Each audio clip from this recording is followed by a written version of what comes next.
from ideas and theories that I established while I was writing the blog, and I still write the blog actually. So Yes, I look forward to your posts on Tuesdays and Wednesdays every weekend, sometimes on Mondays. sometimes, yep. Yeah, all right. Okay, so why was this the right time to come out with your book, Great American Sitcoms of the 1950s? Well, I'll tell you the truth. It really was a pandemic project because I needed something that I could really focus on myself that didn't require a lot of outside input, and something that I could just channel my energies in.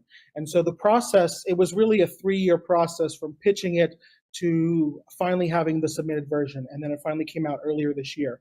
But it was always something in the back of my head. You know, like I said, I'm a theater kid at heart. And so there was a series of books by Ethan Morden on the Broadway musical that went decade by decade. And as someone who I think about the world sort of chronologically, I love to, especially history, think about like a specific year and all the things that were going on in that year simultaneously.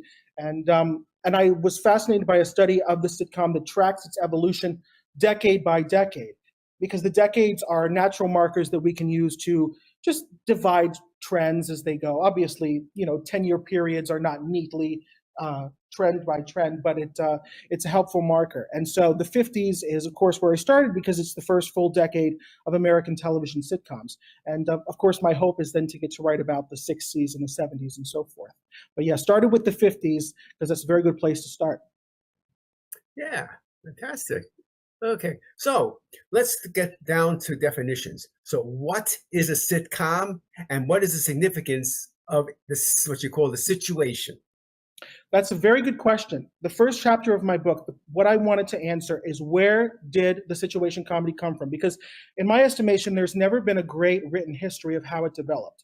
And so I track it. And we start with, before it was a genre, it was a term. Situation comedy, or comedy of situation, was used originally in the first few decades of the 20th century to basically mean comedies with story. So comedies that were about people, characters in dramatic scenarios, as opposed to gags or the silent comedy slapstick stuff. And then in radio, it slowly developed into a genre in its own right, the situation comedy. And it's interesting because, as I track in the book for really the first time, it was a confluence of several other genres that merged together to create the sitcom. And there were 3 genres in particular, one of which is the dramatic serial. So this is the ancestor of the soap opera. These shows were on every day, usually for 15 minutes. It was the same characters in an ongoing story that picked up 15 minutes every single day. Then the other genre is the anthology drama. So this is usually half hour or an hour. It's a different story every episode, and usually it was a once a week show. So once a week, a totally different story. And then the other genre is the comedy variety show. As vaudeville was slowly dying out, a lot of the vaudeville stars were coming to radio. Some of our favorites that talk about in the book, like Jack Benny and Burns and Allen, and they were bringing their sensibilities into basically vaudeville variety shows. And a lot of these were performed in front of a live audience, like they were when they were performing in vaudeville. And they were 100% about getting laughs. And so these 3 genres, kind of elements of them came together slowly over time throughout the 1930s to create the sitcom genre, which had a continuity of characters, like in the serial dramas, but a different story every week, like the anthology dramas. But then it was also all for laughs, and usually, not always, but usually in front of a live audience, like the comedy variety shows. And so 1939 is looked at as a watershed year, also 1941 as a marker by which point that you had developed situation comedies as a genre distinct from those other ones. So the importance of the situation, and which was the second part of your question, is that the situation took on a double meaning. It did not only mean story, but it meant the elements that you could expect every week to be a part of the story. So that means the premise of the show, the characters, the tone, the setting, everything that you could expect was the situation. And so a situation comedy is a comedy that uses a regular situation to derive laughs and create iterations on that same situation in story. And so it's kind of a double meaning, and it developed throughout the 30s and 40s, just in time for TV at the latter part of that decade. Yeah, that makes a lot of sense. And so basically, for each episode, the story should do something having to do with the situation that's set up. Every week, it should be just like that. Absolutely. How it uses what the audience can expect, because that is what distinguishes it from other genres. You know, an anthology drama is going to be a different set of characters, a different premise every week. But when you tune into a situation comedy, you expect the same basic things. A different story, but the same basic things. And one of the things that's always attracted me about the genre as a theater kid is it's essentially like doing a one act every week that uses the same premise and the same characters. So it's basically 100 or 200 different one acts on the same basic idea. And that is a really hard thing to do, but a beautiful thing to do because it's such a unique genre because of the familiarity that's built between the audience and the situation. They know what to expect. And one of the examples I use in my book is Jack Benny, because even though his show was more a comedy variety show in its structure, because he and his cohorts were such well-defined characters, it was possible to do situation comedy with them.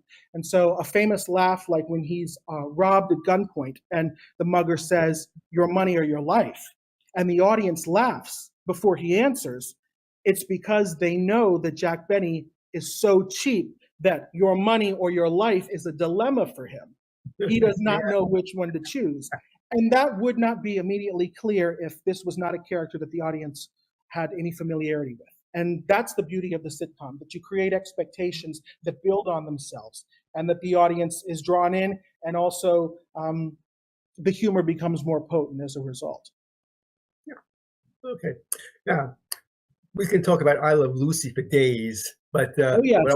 what I want to focus on is the importance of I Love Lucy. Like it was the situation comedy that got people to buy TVs. It was basically tell me about why I Love Lucy is so important in the in the advancement of the situation comedy. Okay, there's two big things. I'll talk about the first one is technological, is the development of what we call the multi-camera format. And the multi-camera format essentially means, as described, that there are multiple cameras recording the show at the same time, used from different angles. Usually it's 3 cameras, nowadays it's 4. And that's in contrast to a single camera show. A single camera show is shot like a film, where you're doing a close-up, you're doing a master shot, you're picking up each individual shot like you're shooting a movie. The multi-camera show is different because, again, you're staging it for multiple cameras all at once, which means often you're staging it like a play. And so for I Love Lucy, I go into a lot of this in the book because there's an interesting history about how it developed. And there were previous shows that used versions of this format. What I Love Lucy did specifically is that it brought the show into a Hollywood soundstage and brought the audience, because Lucille Ball had been a popular radio comedian where she thrived, and having that immediate audience feedback really fueled her comic performance. And so one of the things that they insisted when they were transferring or making a show for her for television was that they wanted her to be able to play off an audience. And so the multi-camera format gave them that opportunity. So they had to figure out basically how they could have the quality of a filmed show that also was performed in front of a studio audience who could give her that immediate feedback. And so they turned to the multi-camera format, which had been percolating on game shows and several other types of genres before it was employed for I Love Lucy, the first sitcom to do it. And it's important because so many other sitcoms have used that formula since. In fact, from the 70s through the 90s, it was the dominant aesthetic for American situation comedies. In the 21st century, the single cam has reasserted its prominence. But I will say that I looked at the network lineup of sitcoms this year, and I think maybe for the first time in several decades, the majority of live action sitcoms are multicams as opposed to single cams. Of course, there's a lot of animated sitcoms now too. But so the importance of I Love Lucy, first of all, is technological. It looked beautiful because it was on film as opposed to live, and it was shot with multiple cameras in front of a live audience that could aid the comedic performances. The second, and this is from a lot of what I talk about in the book, is that the character of Lucy Ricardo was so beautifully defined by its creator, Jess Oppenheimer. She was given an objective, and it was an objective rooted in the semi-autobiographical premise that the show had concocted with her in relation to her real-life husband, Desi Arnaz, who was playing Ricky Ricardo. Just as in real life, Desi Arnaz's Ricky would be a Cuban American band leader. And so knowing that Lucy would be playing the wife of a Cuban American band leader, they crafted a unique objective, something that she could pursue an episodic story, which was a desire to be in show business. With that goal, they could link story to her character, to the things that she did would be the story. And from there, the entire world was built out, because it was not only in relation to Ricky that she wanted this job, because he was her husband, she wanted to be close to her husband, but also Fred and Ethel, the Mertzes. They were vaudevillians, and so they could aid and abet her schemes. The entire world was showbiz oriented around that character and her objective. And so the beauty of I Love Lucy, and one of the reasons this is a great sitcom, is because the writers found comic scenarios in that character, what that character could do based on how she was designed and how everything was designed around her. And they created wonderful comic scenarios as a result of that. So I say that I Love Lucy is the first great character-driven sitcom in American television. And that's one of the reasons that I think it endures so much today. She's such a wonderful character performed by a wonderfully funny performer. Yes, definitely. Yeah. It's like my favorite I Love Lucy episode is one of the Hollywood episodes, the one where she ends up dancing with Van Johnson. Yes. And here's why. Most of the time when Lucy gets a chance to get on stage or act out, whatever it is, it's like turns into a disaster. Right. But with Van Johnson, that was perfect. The dancing was great, everything. So that's what that stands out to me. Yes, yes, and it's compelling because it's playing to the situation by playing against it, right? You expect Lucy to bumble and to screw it up because she doesn't have a lot of experience, and so she's not ready for this kind of show business stardom or this big chance. But because it goes so well, it's a great, memorable, amusing moment in its own right, because it goes against your expectations by validating the situation in the process. So yeah. The Hollywood arc is one of the great things about that show, because it allowed I Love Lucy to refocus on show business and Lucy's desire to get into show business by centering itself in the Mecca, in Hollywood, with Ricky and his efforts to be in Don Juan, which never got produced, but that was a great storyline because it was so perfect for the situation and the characters as established. And there are a lot of great episodes in that storyline, and The Dancing Star is definitely one of them. Yeah. I want to also throw in that back in the 70s, I would come out to Los Angeles for the express purpose of being in the live audience of the TV shows, and in those days, there was so many of them. So a lot of the well-known sitcoms on CBS in particular, like Maude and Good Times and Mary Tyler Moore and Jeffersons and all those.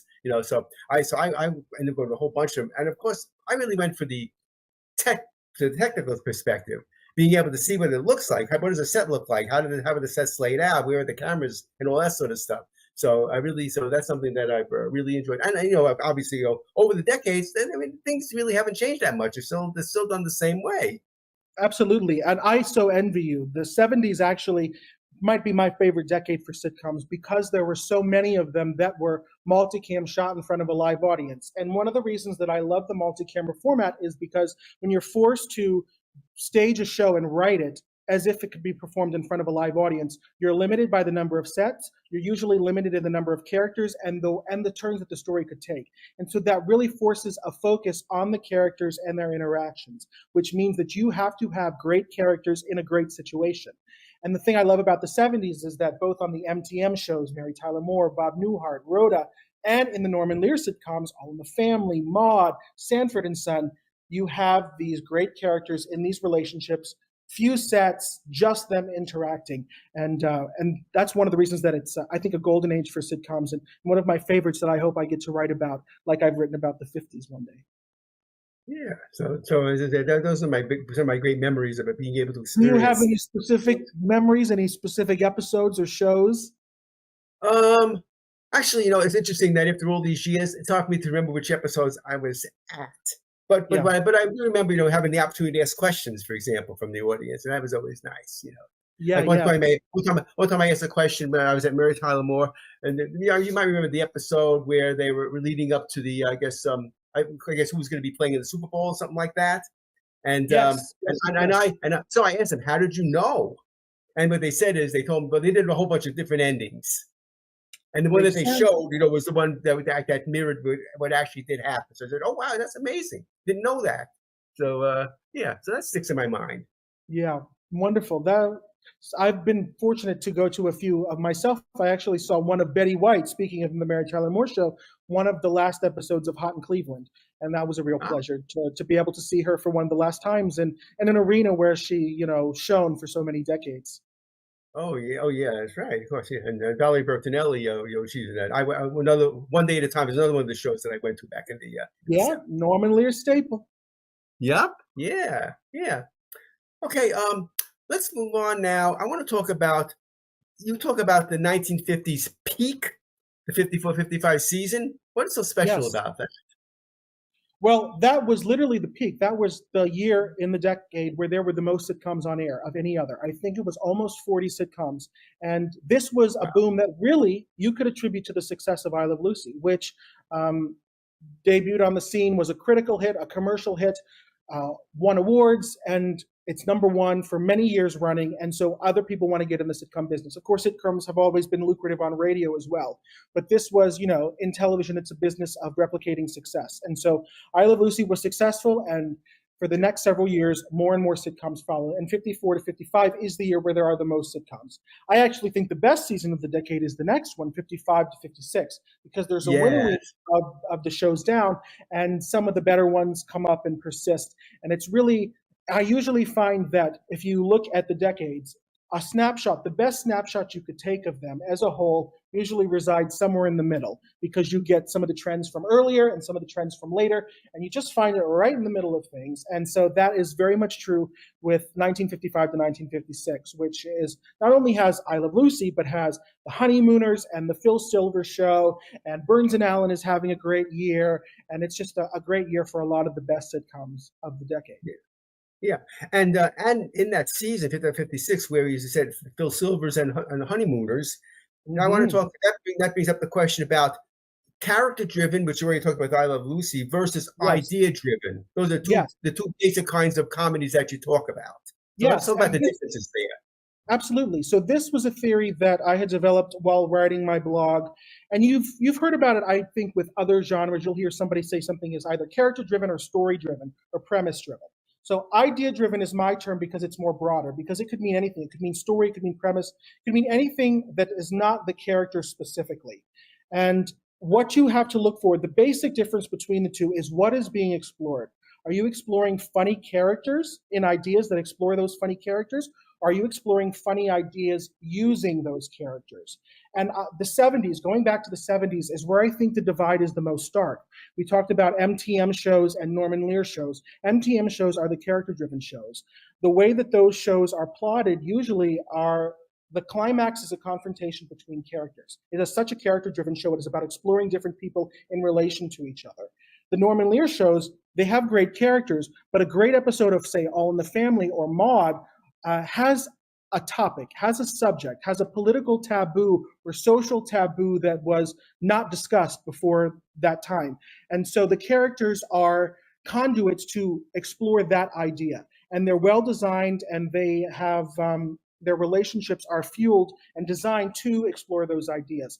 And so you can track the character driven and idea driven lineages later and before. So for the character-driven school of Mary Tyler Moore shows, you can go to Taxi, which was produced by several Mary Tyler Moore folks who later went on to Cheers and Frasier. And you very much see the same style of show and the same style of writing in those shows. For the Norman Lear shows, you can look at Susan Harris's shows and some of the shows in the 80s that had what I call very special episodes, where they're exploring a heavier topic using the characters and relationships. So going backwards, you go from Mary Tyler Moore, you go to the Dick Van Dyke Show, which Mary Tyler Moore was a regular on and took a similar work and home divide. And you could go then from the Dick Van Dyke Show to I Love Lucy, which is kind of the best character-driven sitcom of the 50s. And I know one of the shows that you love in particular, Alan, is the Danny Thomas Show. And one of the things Yes. that I love about the Danny Thomas show is that I call it the missing link between I Love Lucy and the Dick Van Dyke Show because of how much you can see both of those shows in it, and it existed right between them. And specifically for the Dick Van Dyke Show, the design.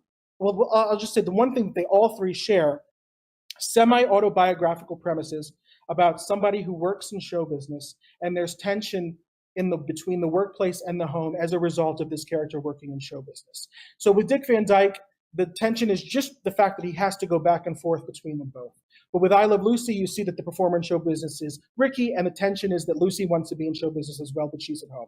In the Danny Thomas show, especially the original premise when it was Make Room for Daddy on ABC in its first 3 seasons, is that he is so busy as a performer, as a nightclub entertainer, that he is not always there for his wife and children. And the pilot sets this up beautifully. It's called Uncle Daddy. And it's allegedly based on a real life experience where Danny Thomas's kids called him Uncle Daddy because he was away so long. And so that's just one of the ways that those 3 shows are so similar. But that character-driven legacy that from Mary Tyler Moore you can work backwards and see. In terms of the idea-driven shows from Norman Lear, prior to All in the Family, had written on some sketch comedy variety shows in the 50s. And this idea-driven sensibility kind of comes from the comedy variety world out of which sitcoms developed, because this is a world where The Honeymooners came from. The Honeymooners was originally a sketch on the Jackie Gleason show. And I say that it's idea-driven because the characters themselves are not as fleshed out with details as they are in I Love Lucy, because the show is not so much about exploring them in relation to each other as it is about taking a great idea and using those characters to explore it. And the king of all the idea-driven sitcoms in the 1950s is, for me, The Phil Silver Show, which was created by Nat Hiken, who was an influence on, among other people, Larry David, for Seinfeld and all of the Curb Your Enthusiasm, which are classic idea-driven shows because they take funny ideas and they explore them in a complicated storytelling pattern. And that was something that Nat Hiken did so well on The Phil Silver Show. He had funny ideas and a complicated plotting schemes that would snowball. And so you're not so much exploring the Bilko character, you're using the Bilko character to engage these really funny ideas. And so there's a contrast between that and between what I Love Lucy is doing. And they're both great shows because they both have great characters in a situation that is being used as something that the audience can expect every week. But the priority is different. The character is the priority on I Love Lucy. The idea is the priority on The Phil Silver Show. And it's interesting that those two competing philosophies have been in place in the genre for the last 70 years. Yeah. Okay. Well, okay. We're gonna pause a brief commercial, and we'll be right back. I'm Alan Greenstein, founder and producer at Support Our #Creatives. At Support Our #Creatives, I offer a number of services to support those developing a project. Check out the services tab of my website at supportourcreatives.com. If you are interested, please use the contact tab on my website or email me directly at alan@supportourcreatives.com. And we're back. So there you go. Yeah. So as I said, the Make Room for Daddy and the Danny Thomas show, as I said, that when I remember, well, I don't remember Make Room for Daddy probably, but once it became Danny Thomas show and went over to CBS, I remember that, and that became my first favorite adult show. When the family would, after dinner, we all get together and watch TV. That was what I always really enjoyed, and there was something about the structure of it that that fascinated me. The fact that there was the fact that there was the audience and the storyline, stuff like that, and also the and even the sponsor, that was on there, General Foods. That also fascinated me because that was the only sponsor, right? And so yes, and you bring up a great point, though, is that one of the things that indeed connects those 3 shows is that they all use the multi-camera format pioneered and refined by Desi Liu. And so that's another one of the things that connects them. They were performed in front of a live audience, which, again, you have the audience there to tell you what's funny and what's not, and to aid the performances. And I think that's really a boon, and one of the reasons that the show is so funny. And it's one of the great things that I loved about doing this book is that I really got to dive into the Danny Thomas show, because compared to I Love Lucy and the Dick Van Dyke show, it is not as talked about as much today, unfortunately. But it definitely is cousins to both of them. Yeah, I mean the fact that the transition, as you say, tying Lucy and going over to Dick Van Dyke. I think that's very important. For people to for fans of TV comedy over the decades, to would be something that they really would be interested in. Absolutely. And there is, I think, in the 1959 to 1960 season, I believe it's the only regularly scheduled weekly sitcom that was using the live audience multi-camera format. Yeah. It was the sole torchbearer for that at that period. And then, of course, more came again in the 60s with Dick Van Dyke and the Joey Bishop Show, which was also a direct spinoff of the Danny Thomas Show, one of several. Yeah, I mean, basically, when it comes to a TV universe, we don't have time to go into it now, but the Danny Thomas Show is at the center of it. Yes. There's all TV shows before and after. There's so many of them that have a connection, directly or indirectly, to Danny Thomas because of the fact that a character might cross over to another series, so that kind of puts them in the same universe. Obviously. Absolutely. So, yeah, and it benefited because let's say it spun off not only, as we said, the Joey Bishop Show, but the Andy Griffith Show, what else? The Bill Dana Show. There were character crossovers with the Dick Van Dyke Show. There were crossovers with I Love Lucy at that point, and I Love Lucy had crossed over with Private Secretary and Southern Show, and Jack Benny appeared in it. So, like you said, there was a whole web born from that show. That's right. Yeah. So, and as I said, with the internet and Roku, you can see every Make Room for Danny Thomas episode that there is. Yes. I'm so glad that seasons 4 through 11, anyway, the Danny Thomas Show years are available in beautiful quality too. Yeah, that's right. Okay.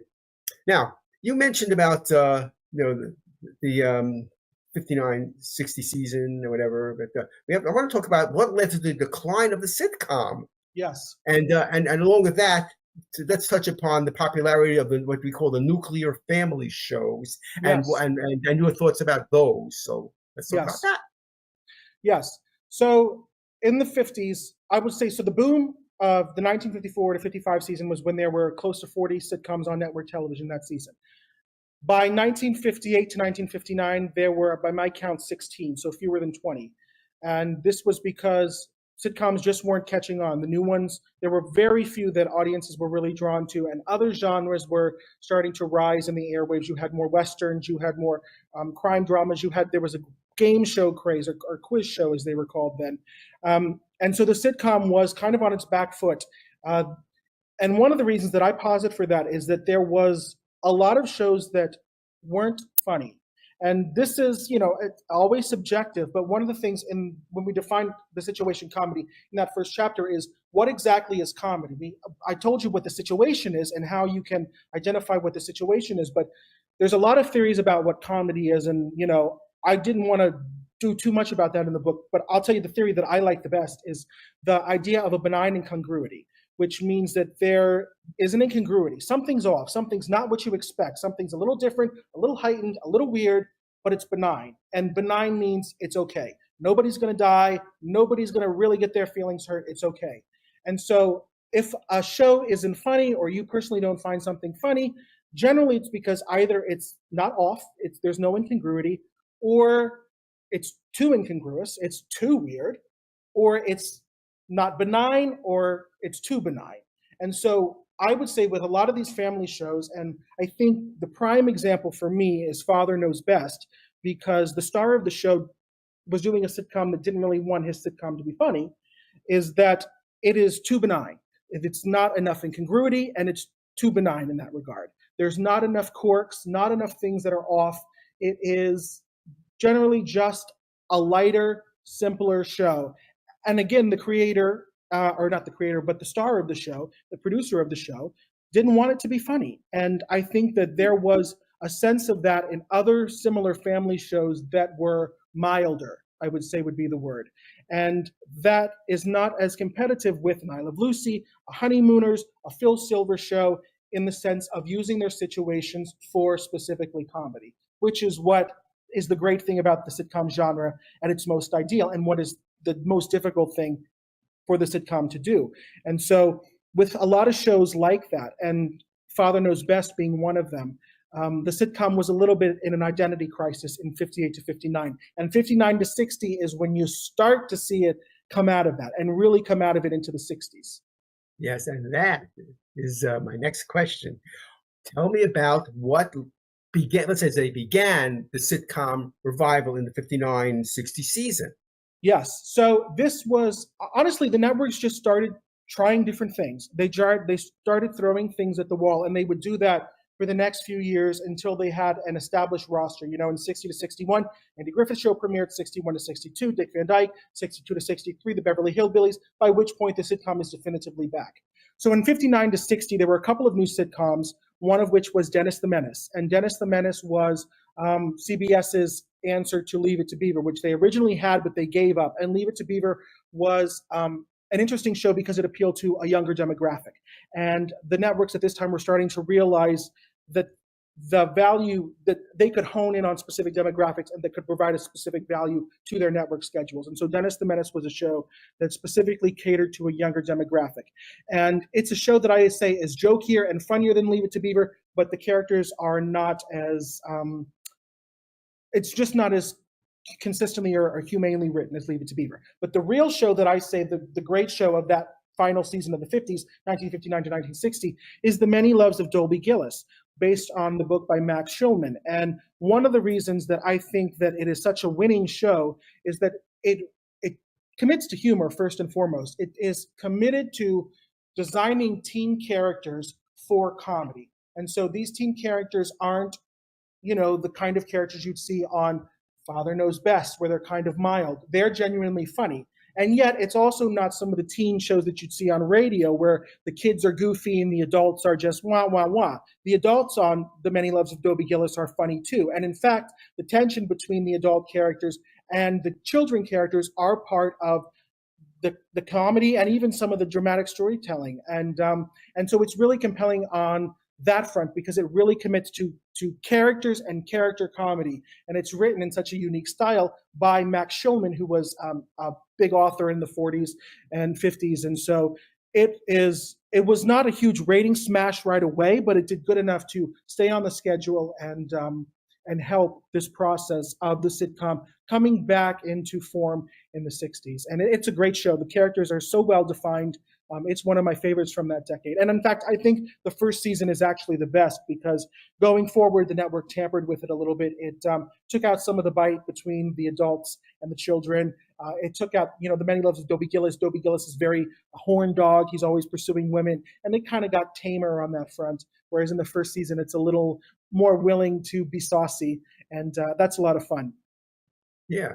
And that, the sauciness of the first season for that era, I mean, that must have been really, I don't know if there were people complaining about it, you know, about trying to get the show off the air because it was so, well, I don't know, racy or, you know, just like you said, you know, saucy. Yeah, I mean, Dobie is, you know, like the cartoon Awooga. He's always pursuing a different woman, but he actually had a regular object of his desire that first season, played by Tuesday Weld, and she departed about 2/3 of the way into the first season, and it was really a hit to the show because having at least one singular personification of Dobie's kind of lustful intentions, his wolf side, was a great way to keep that sense of raunch, that sense of honestly something different that made the show distinct from other comedies at the time, which is always valuable for a situation comedy. Anything different and unique that the audience can expect from your show that you can't get anywhere else is a real value that you can use in both story and comedy. And the Dobie Gillis was definitely very much unique in that first season for that reason. Yeah. I have a few quick comments about some of the other shows that you brought up. I Yes, of think course. I think Leave It to Beaver is the most realistic portrayal of kids in the history of TV comedy. That's one thing I think. I think you're exactly right. I think the creators of the show really had a command on the voices of the children characters. And one of the things that's always difficult with children in sitcoms is that because they're not fully formed adult characters, sometimes it's difficult to ascribe decision-making choices to them that reads as motivated decisions. They're children, and so they are going to make irrational decisions that don't always make sense. And so doing that in a way that's believable and not just that does not feel only in service to story, but makes them feel like real children is difficult to do. And I think Leave It to Beaver, specifically in the first few years of its run, before Beaver became a teenager and it became a little weird to write for him, was one of the reasons that it is such an interesting sitcom. And those early years in particular, there's so many great and memorable shows with the kids in particular. I think the first one shot is Captain Jack with the alligator and the toilet tank and things like that. And that is, a specific thing for children that age that's believable, that's unique. You're not going to find that on Father Knows Best, which is one of the reasons that Leave It to Beaver is a better sitcom than Father Knows Best. And yeah, I agree with you there. Yeah, and another one, a comment about Dennis the Menace. I think that Dennis Mitchell was the first Steve Urkel, where he interacted with Mr. Wilson. Yes, he was definitely the comic menace. He was there to get a reaction out of the others. And in some regards, is that a character? Yes, it's a character, but it's not quite as fully formed as some of the other characters, because what you're really watching for is you're watching for how the adult responds to him, because he's, again, a child character who is just kind of going to be a nuisance with no real consistent decision-making process. He's going to do something just because it's annoying, and what you're watching for is how the adults around him react to him. Yeah. Okay. Yeah. So yeah, I know. Back in the '90s and early 2000s, I watched Family Matters. Yes. With Steve Urkel, where Steve Urkel ended up really becoming like the star of it. The breakout character. It's the Fonzie effect. It's one of the things, actually, going back to Dobie Gillis, is often a complaint that you'll hear about Dobie Gillis, that Maynard G. Krebs, who was a beatnik character. So that was something that was a lot of fun at the time, too, because you didn't have a lot of the pre-hippie beatnik represented on TV at the time. And there were some complaints that maybe he took on an outside prominence in the show at the expense of Dobie. And that's something that I'll explore more in the 60s book, hopefully. But I'll just leave it there. But it's Bob Denver, who would later go on to Gilligan's Island. And so it's fun to see him in that early role. But yeah, that's definitely a phenomenon where a side character gets so much of the laughs and is so much of what I call the comic nuisance or the comic menace. They spark the comic predicament that they do overtake the show. Fonzie is probably the most notable example on Happy Days. That's true too. Yeah, exactly. Okay, let's talk about our favorite decade, and I'll go first this time. Okay, I know what your favorite decade is. Okay, my favorite decade from the sitcom perspective is the '90s. And that's because, let's see, the parents were around my age, in their 40s, and the kids were around my son's age. So basically, so that's where they just happen to match up. I mean, today on the sitcoms, the parents are still in their 40s. Yes. But in the '90s, they were in their 40s as usual, but I was also in my 40s, so I was able to kind of relate to it. That's the reason why why the '90s is my favorite decade for when it comes to sitcoms. Yeah, and I love the '90s too, and one of the reasons I love them, sorry to interrupt you, is that there are so many multicams. That is a great era for if you love shows that were shot and produced in front of a live audience. And so there are a lot of funny shows and shows that I think really. I think it was Lucy and Desi, when they were describing their show to Variety, they said theater on film for television or something like that. And the multi-camera sitcom is a great example of that, theater on film for television. And so I love the '90s as well. There are a lot of great, really funny shows in that era. Okay. All right. We're going to stop for another brief commercial, and we'll be right back. I'm Alan Greenstein, founder and producer at Support Our Hashtag Creatives.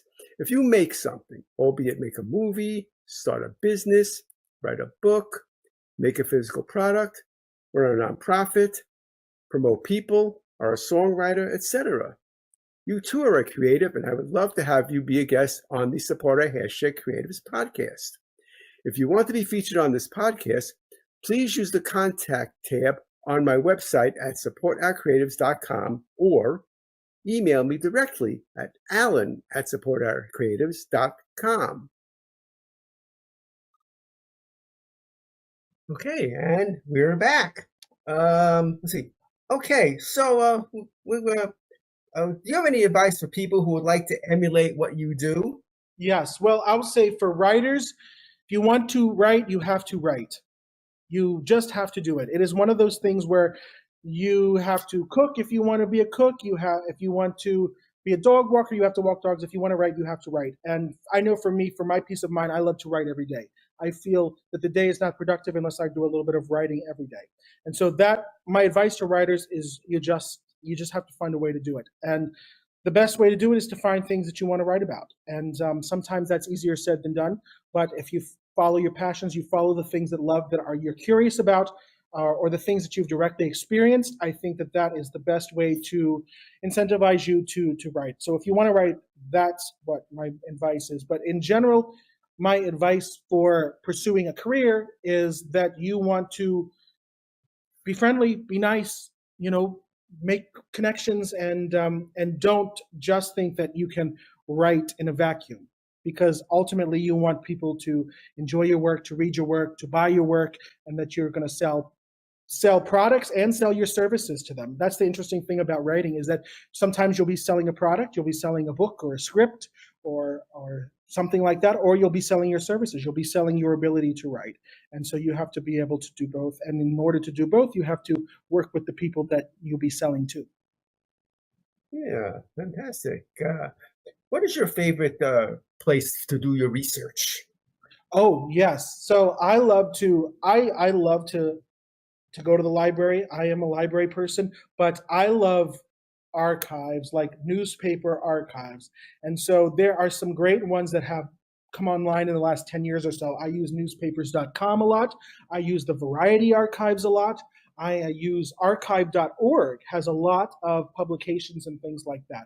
So for vintage publications, Billboard, Variety, even Hollywood Reporter you can find sometimes. That is my favorite thing to do. And I cite a lot of that in the book, actually, and vintage reviews, because unfortunately with the 50s, so much of the shows were live, which means they weren't preserved. And so all we have is what was written about them as opposed to what they actually were. And so consulting reviews like that has been invaluable to me. And also, there are some great archives that actually have older shows. So for the book, I did a lot of research at the UCLA archives because they have a collection of old television. So I watched Jack Benny episodes that are not available in circulation. I watched some episodes of Mr. Peepers, including the famous episode where he gets married, which was kind of a big event in the same way that Lucy having a baby was a big event. Mr. Peepers getting married was a big event. And so I do love the UCLA archives for that. I've been doing this for my blog for so many years that I had gone to the Paley Center so many times and research shows. I watched Mary Kay and Johnny, an episode. The only episode we know that exists from what historians call the first television sitcom is Mary Kay and Johnny, and I watched that at the Paley Center about 10 years ago, and I had kept notes on that I used for my book. So I'm a big archive fan, I'll say that. That's what I love to do my research. Oh, yeah. I mean, whenever I visit New York, I go to the Paley Center. Yes. And sometimes they'll do screenings there too, which is amazing too. Yeah, that's right. Okay, so how can people get in touch with you? Oh, well, they can visit my website, my blog, jacksonupperco.com. That's my name, JacksonUpperco.com. And then you can just email me at jacksonupperco@gmail.com. Very simple. I'm always glad to talk sitcoms, to talk about writing. If you want a product or a service, I'll see what I can do for you. Yeah, fantastic. Yeah, so once again, JacksonUpperco.com, of course, brings you to your That's Entertainment blog. Yes. Tuesdays and Wednesdays, and sometimes Mondays as well. Yep, exactly. Yeah. Well, it's been really great having you. There's so much more we could have talked about, but I had to get it into this particular time slot. But everybody, I forgot this. Tell people how they can get a hold of your book. Yes. Well, it's on Amazon. Amazon is a great place to buy it. It's called Great American Sitcoms of the 1950s by Jackson Upperco. It's available on Amazon. You can also purchase it from my website. If you purchase it from me, I'll send you an autographed copy and maybe a few little bonuses. And but it's wherever books are sold. So if you've got Barnes & Noble gift cards that you've got not used yet, go on Barnes & Noble. You can buy it there. I know people are already selling it on eBay. Those people what do they call them, who buy the books and then sell them in bulk and things like that. So so it's everywhere. And I'd be so grateful if you would consider it. Yeah. Oh yeah, definitely. If you're a fan of entertainment and it's particularly television history, you've got to read this book. I learned so much from it. Thank you. Appreciate that. It's very opinionated, I must say. I'm very opinionated, so you have to remember that too. Yeah. Well, yeah. After a while, when as with the blog and everything, I understand where you're coming from. Yes, I know your what your thoughts on yes, on yes, different episodes, and what you think of different things like kids and sitcoms and stuff like that, yes. or the overuse of guest stars and all this sort of stuff. And Yeah, this is all covered in the book. Yeah, and the great thing about writing for 12 years repeatedly is that you refine your thoughts, develop new thoughts. That is the value of just writing every day. You become a better writer, you become a better thinker, better communicator. You refine ideas. So one thing that it took you maybe an hour to explain, you can explain it in 5 minutes. And it takes a lot of time to think about how to do that into practice. Yeah. Okay. So once again, thank you, Jackson, so much for being on the show. And I just want to remind people that this episode is going to be repurposed and eventually will be on your favorite streaming platforms like Spotify and others. So keep that in mind. So tell your friends about support #creatives and everything. And I really would appreciate that too. So with that, I'm going to say good night, everybody.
man Jay Woo. And your girl Jessie La Muñeca from Who Got Next Radio every Tuesday night. 10 p.m. Eastern right here on Jess TV via Roku nationwide live. From Florida! That's right. So make sure you tune in every Tuesday night, 10 p.m. More independent artists, more videos, more Black-owned business.